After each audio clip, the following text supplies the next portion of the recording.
Tell me, do you want to make the perfect pillow donuts like this or this without using rolling pin, donut cutter, or even all of those stress? You better keep watching. Hello there, it's Fawaz the Cake Boy. Welcome and welcome back to my channel, the best place for bakers, cakepreneurs, and cake lovers, where I share amazing videos every single time. So give a little love tap on that subscribe button and click the notification bell to get notified once I upload a new video.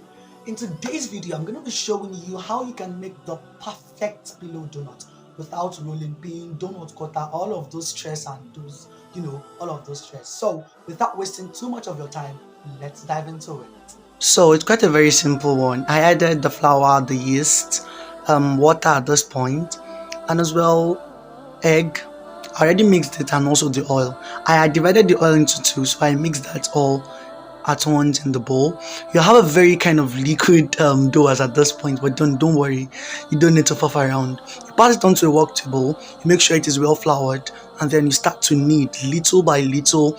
You're going to see that the dough starts to come around, it starts to develop and kind of hardens all by itself. So after about 10 minutes of kneading, you should have something like this as at this point. After that, you're going to leave it for about 10 minutes as well, and then you pass it again across to your worktop.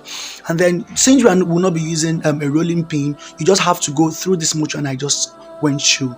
You try to use your hands to push it apart and just spread it around. You continue to change the surface, push it, you change, you push, you change, you push. So continue doing like that for quite about around 2 minutes I did.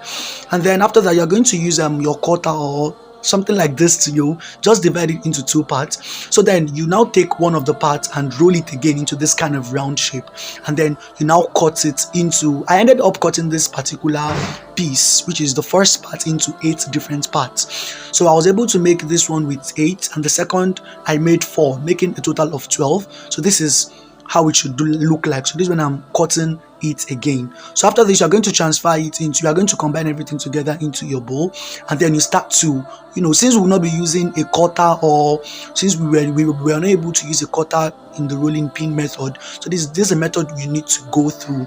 So it's just you trying to fold in all the bits and pops in the dough, so that you don't have holes in your donut at the end of the day. So this is what I'm just going to do. So make sure you learn and look through this video very well, so you'll be able to understand what I am doing there. Please, if you are not yet already subscribed, make sure you subscribe to my channel.